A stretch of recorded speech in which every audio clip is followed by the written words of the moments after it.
6단원입니다. 에너지 전환과 보존, 에너지에 대한 물리에 대해서 한번 배워보도록 하겠습니다. 자, 먼저 역학적 에너지. 얘는 뭐냐면 간단하게 설명을 해보죠. 가만히 있어도 가질 수 있는 에너지, 위치 에너지죠. 높이만 있다면 가질 수 있는 위치 에너지가, 그리고 얘가 중력을 받기 시작하면 빠르기가 생기죠. 속도와 관련된 운동 에너지가 있습니다. 그래서 우리는 꼭 알아야 되는 게 뭐냐면 이 높이와 관련된 위치 에너지와 속도와 관련된 운동 에너지가 같이 존재한다. 그래서 우리 얘네들을 한꺼번에 합쳐서 역학적 에너지라고 통칭합니다. 이거의 주체는 요아이죠. 중력, 그래비티 맞나요? 그래서 어떤 상수 같은 경우는 G를 쓰는 거죠. 그리고 얘네들의 일정 비율로 양은 항상 일정하고 얘네 비율이 바뀐다 라고 하는 거죠. 봅시다. 운석이 하나 오고 있습니다. 운석은 지구를 기준으로 했을 때 몇 미터 상공에서 떨어져 내려지는 거죠. 근데 얘가 지구에 올 때 일정한 에너지를 갖습니다. 그 에너지가 뭐냐면 역학적 에너지라고 하는 거예요. 근데 높이가 떨어져요. 높이가 감소하면은 뭐가 떨어지는 거죠? 위치 에너지가 떨어지는 거죠. 근데 중력의 힘을 점점 더 세게 받기 때문에 내려갈수록 또는 올라가요. 그러면 운동 에너지는 올라간다는 소리죠. 그러면 이게 어떤 걸 시사하냐면 요 줄어든 만큼 얘가 늘어난다. 그래서 결국은 비율 싸움이다. 만약에 위치 에너지가 줄고 운동 에너지가 이렇게 늘어났다면 지면이 닿으면 닿을수록 어떻게 될까요? 지면 쪽으로 갈수록 위치 에너지는 거의 마이너스 0으로 갈 거고, 그리고 운동 에너지는 최대점이 찍겠죠. 지면에 닿는 순간 어떻게 될까요? 위치 에너지는 0이 되고 운동 에너지가 곧 얘가 본래 갖고 있었던 역학적 에너지가 된다는 말이죠. 얘가 항상 보존되는 건 아니에요. 왜냐하면 우리는 얘를 간과할 수 없습니다. 뭐냐면 마찰열 때문에 운동을 방해하게 되는 거죠. 그리고 공기저항이라는 거를 간과해서는 안 됩니다. 그래서 측정을 하면은 역학적 에너지가 100%가 될 수가 없다는 거죠. 왜냐하면 마찰열과 공기저항 때문에 일부 에너지가 소실되었기 때문에 그렇다는 겁니다. 자, 그러면 요거를 한번 보도록 하죠. 자, 지금 나와 있는 요 그림을 본다면 그냥 일자로 쭉 공을 던진 거죠. 그래서 정점, 그리고 얘를 바닥 했을 때, 정점이었을 때 지면으로부터의 위치 에너지가 최대일 때죠. 그리고 바닥에 닿는 순간 위치 에너지는 없어지고 운동 에너지만 최대라는 것을 꼭 알아두셔야 됩니다. 그러면 손을 떠나기 시작부터 중력 때문에 속도가 줄어드니까 위치 에너지는 증가하고 위치 에너지 증가, 그리고 운동 에너지는 감소한다는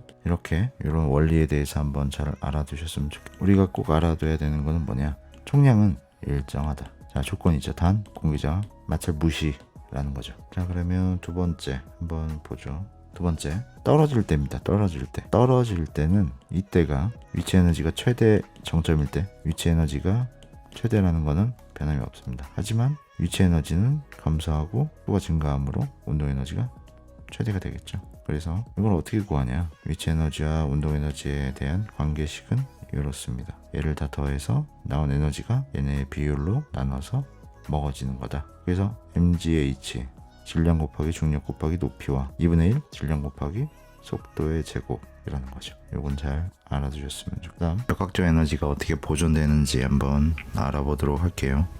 세 가지 경우의 수밖에 없습니다. 책에 나오는 경우의 수는 1번 떨어질 때, 그리고 두 번째 길을 갈 때. 요 세 가지를 포인트를 맞춰서 하면은 내신 준비에는 어려울 게 없을 것 같습니다. 자, 먼저 한번 보세요. 첫 번째, 그냥 떨어지는 거예요. 그냥 놓는 거죠. 떨어졌을 때 변화되는 거를 두 가지가 있겠죠. 위치와, 여기서 위치는 높이를 말하는 겁니다.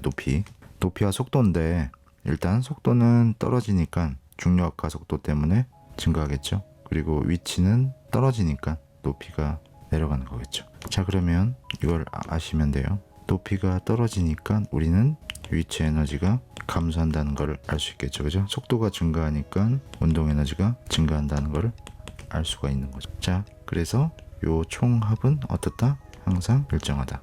이걸 뭐라고 그랬죠? 역학적 에너지 보존 법칙이라고 합니다. 역학적 에너지 보존 법칙. 그래서 우리는 뭘 알아야 되냐면 단 공기저항과 마찰을 무시했을 때 이 값이 딱 떨어진다는 거를 알아야 합니다. 그래서 A, B, C로 이렇게 A, B, C로 이렇게 이동했을 때는 여기 처음에 생겨난 위치 에너지가 곧 역학적 에너지라는 걸 알 수 있죠. 처음에 속도가 안 붙었으니까 운동 에너지는 0이라는 걸 알 수가 있습니다. 그리고 마지막에 여기 바닥에 닿는 순간은 위치 에너지가 0이 되고 운동 에너지가 최대로 되는 거죠. 이 운동 에너지는 역학적 에너지가 되는 거고. 자, 요 개념에 대해서 한번 잘 알아두셨으면 좋겠습니다. 수직 운동도 마찬가지겠죠.